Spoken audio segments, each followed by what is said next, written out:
Tadi soal fitnah istri dan anak, bisa tolong jelaskan tentang akhir zaman ini? Untuk fitnah anak dan istri lebih ke syahwat. Kalau syahwat di zaman Nabi sudah ada belum? Di zaman Nabi, di zaman Abu Bakar, di zaman Umar. Kalau syubhat kan belum ada. Kalau fitnah syahwat sudah ada apa belum? Sudah. Ada sahabat yang berzina? Pernah dengar ada seorang sahabat yang berzina? Ada, namanya Ma'iz. Akhirnya direjam sampai mati. Ada lagi wanita komediah itu yang akhirnya hamil, setelah melahirkan maka direjam sampai mati. Ya, tapi ya itu tadi satu dua bisa dihitung dengan jari tangan kita, bahkan satu tangan kita. Tidak seperti kaum muslimin, kaum muslimat hari ini. Ada berapa kaum muslimin yang berzina kita tidak bisa ngitung. Ada berapa kaum muslimin yang minum khamr, mabuk, berjudi, membunuh, korupsi, kita nggak bisa hitung. Beda dengan para sahabat. Artinya untuk syahwat di zaman Rasul dan para sahabat sudah ada. Yang kita bahas tadi adalah syubhat.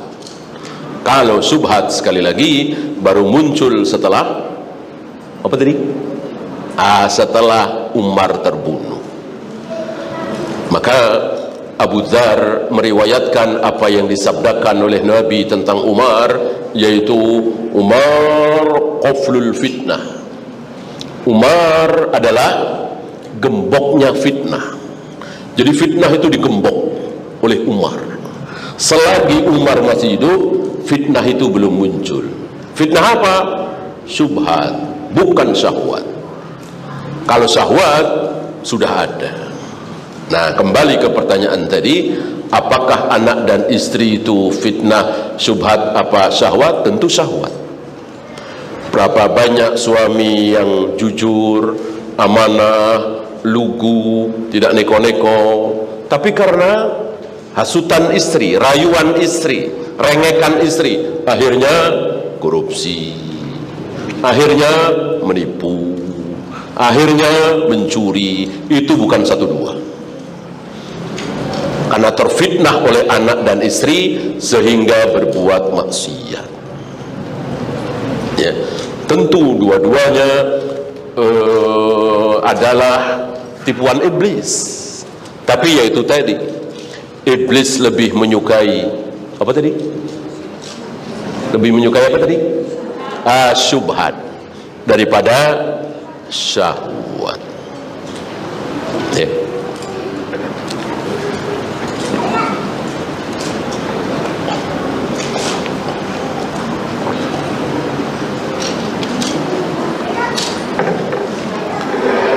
Silakan. Assalamualaikum warahmatullahi wabarakatuh.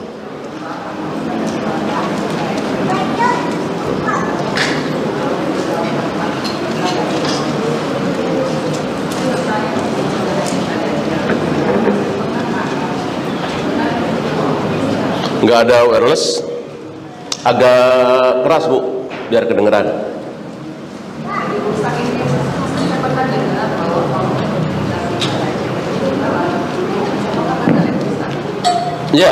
Ya, bukan ke gunung, menjauh.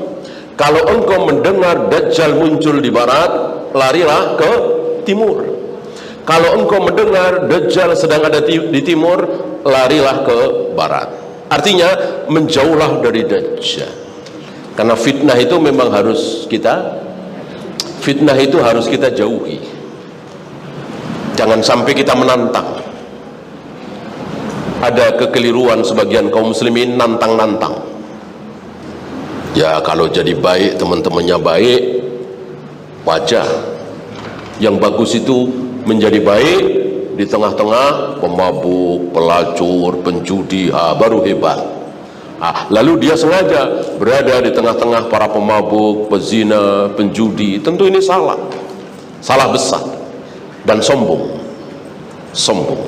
Ya, kita tidak boleh sombong. Walaupun selama ini kita belum pernah minum khamr, jangan kemudian kita sombong. Saya mah walaupun akrab dengan para pemabuk, nanti saya nggak mungkin mabuk. Jangan, ini sombong. Ya, maka jauhi fitnah itu. Termasuk Dajjal ini. Karena Dajjal fitnah luar biasa, jauhi. Satu lagi tadi, kalau bisa tinggallah di Mekah atau Madinah, karena hanya dua tempat inilah yang tidak bisa diinjak oleh Dajjal. Wallahu a'lam. Silakan.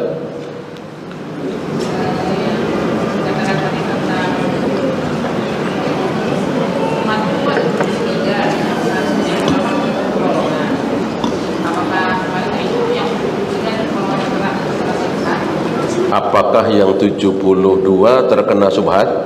Betul sekali. Yang tidak kena subhat yang berapa? Yang satu, yaitu Ahlus Sunnah wal Jamaah, atau nama lainnya Al-Firqatun Najiyah, atau nama lainnya At-Thaifatul Mansurah, atau nama lainnya Al-Ghuraba, atau nama lainnya As-Salaf atau Salafi. Jadi ada 5 istilah, ada 5 nama. Yang paling terkenal tentu Ahlus Sunnah wal Jamaah. Jangan disingkat ya, Ahlus Sunnah wal Jamaah. Jangan disingkat-singkat. Tidak pantas kita menyingkat sesuatu yang sangat mulia. Ahlus Sunnah wal Jamaah. Dialah satu-satunya kelompok yang selamat, yang tidak terkena syubhat. Adapun yang 72 itu semuanya terkena syubhat. Ada yang dahsyat, ada yang besar sekali, ada yang sedang, ada yang kecil, tetap aja disebut syubhat. Ya. Kan di antara 72 kelompok itu kan tidak berada dalam satu level. Ada yang besar sekali, ada yang sedang, terus gitu ya. Paham Bu ya? Apakah saat ini bisa disebut fitnah akhir zaman, dan apakah jika keimanan seorang sedang putur bisa dikatakan terkena fitnah akhir zaman? Iya, jelas apa yang disabdakan oleh Nabi alaihi salatu wassalam sedang kita saksikan. Maka jika ada orang yang mengatakan hari ini sudah berada di akhir zaman, ya tidak salah. Ya, melenggak-lenggok, rambutnya seperti punuk unta, berpakaian tapi telanjang, berjalan melenggak-lenggok. Di zaman Nabi sudah ada belum? Nggak usah di zaman Nabi lah, di zaman Imam Bukhari, Imam Muslim, bahkan mungkin 300 tahun yang lalu, 400 tahun yang lalu belum ada. Baru muncul sekarang. Ya, dia berjalan, dia berpakaian tapi telanjang, rambutnya seperti punuk unta, artinya dihias-hias sedemikian rupa, ya, dan berjalan melenggak-lenggok, sengaja jalannya itu. Kalau dia berjalan biasa dari kamar ke dapur, dari dapur ke kamar mandi, ya nggak seperti itu. Tapi ini dibikin-bikin, ya. Sudah ada belum sekarang? Sedang kita saksikan, ya, di panggung itu. Ya, sedekah Rasulullah sallallahu alaihi wasallam. Nanti di akhir zaman kaum muslimin akan memberi salam hanya kepada yang dikenal saja. Jadi walaupun yakin ini muslim, berjenggot, pakai jilbab, sama-sama pakai jilbab, kalau nggak kenal nggak ada salam. Ketemu di depan masjid, ketemu di depan lift, nggak ada salam. Kalau kenal, walaupun jauh, teriak Assalamualaikum, ya, itu disabdakan oleh Nabi. Sekarang menjadi kenyataan apa belum? Iya, mungkin ibu pelakunya, kita pelakunya, kita sering begitu ya, ketemu nggak ada salam, padahal kita yakin dia muslim. Atau di Jakarta ini mayoritas kaum muslimin, insya Allah, dengan UB, dengan satpam, insya Allah muslim, tapi nggak ada salam. Ya. Nah, ini sedang terjadi hari ini. Itu Nabi sabdakan 1400 tahun yang lalu. Ada masjid nanti dia bapak aja, bapak aja, bapak aja gitu. Nggak ada imam rawatib, imam tetap. Sepertinya sering kita saksikan beberapa masjid seperti itu. Dan seterusnya banyak sekali. Bid'ah merajalela, sunnah menjadi aneh. Ja'al islamu ghariban fasayaudu kama bada'a ghariban. Islam pertama kali datang aneh, dan nanti di akhir zaman akan menjadi aneh. Islam yang benar, yang sesuai sunnah Nabi, aneh. Berjenggot aneh, tidak isbal aneh, cadar aneh, tidak tahlilan, tidak muludan aneh. Dikira Islam baru, padahal itu Islam lama, Islam di zaman Nabi alaihi salatu wassalam. Rasul dan para sahabat tidak kenal muludan, tahlilan, manakibat, selawat nariyah, dan seterusnya. Ya. Adapun matahari terbit dari barat, jelas belum. Dajjal muncul? Belum. Nabi Isa turun? Belum. Dabbatul ard, binatang melata yang muncul dari dalam bumi dan bisa bicara? Belum. Ya, 10 tanda-tanda besar itu belum. Nah, sebelumnya sudah. Maka hari ini sudah bisa dikatakan akhir zaman. Ya. Wallahu a'lam. Ada lagi? Silakan.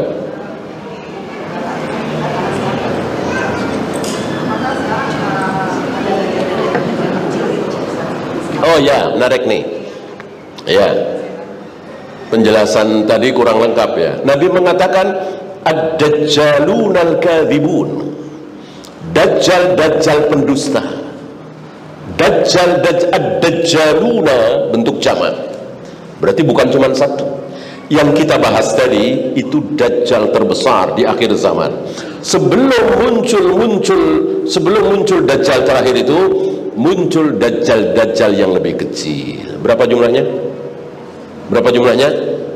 30. Hampir semuanya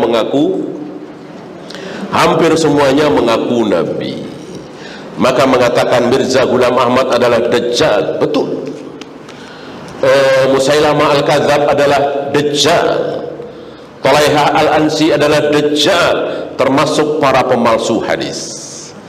Bahkan beberapa ulama tidak ragu lagi mengatakan Khomeini dajjal. Si pendukung agama Syiah ini dajjal. Ketika ada tokoh yang berani mengharamkan yang halal, menghalalkan yang haram, yang syirik dia bilang tauhid, yang tauhid dia bilang syirik, yang sunnah dia bilang bid'ah, yang bid'ah dia bilang sunnah, tidak syak lagi dia dajjal. Karena menyaingi Nabi alaihi salatu wassalam. Yang berhak menghalalkan, yang berhak mengharamkan, yang berhak membid'ahkan kan hanya Nabi sallallahu alaihi wasallam. Ini sunnahku, sunnah para sahabatku. Kok ada yang menyaingi, maka dia dajjal. Ya. Maka tidak tertutup kemungkinan di Jakarta ini, di Indonesia ini ada dajjal. Ya. Yang mengajak kaum muslimin kepada kesesatan.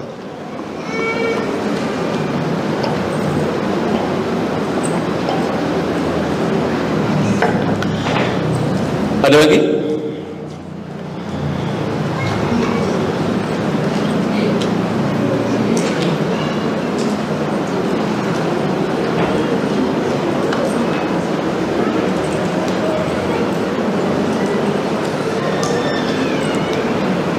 Ya, kalau tidak ada, sudah jam 11 ya. Kita akhiri, mudah-mudahan bermanfaat yang sedikit ini. Yang benar dari Allah, yang salah dari saya. Kita tutup. Subhanakallahumma bihamdika asyhadu an la ilaha illa anta astaghfiruka wa atubu ilaik. Assalamualaikum warahmatullahi wabarakatuh.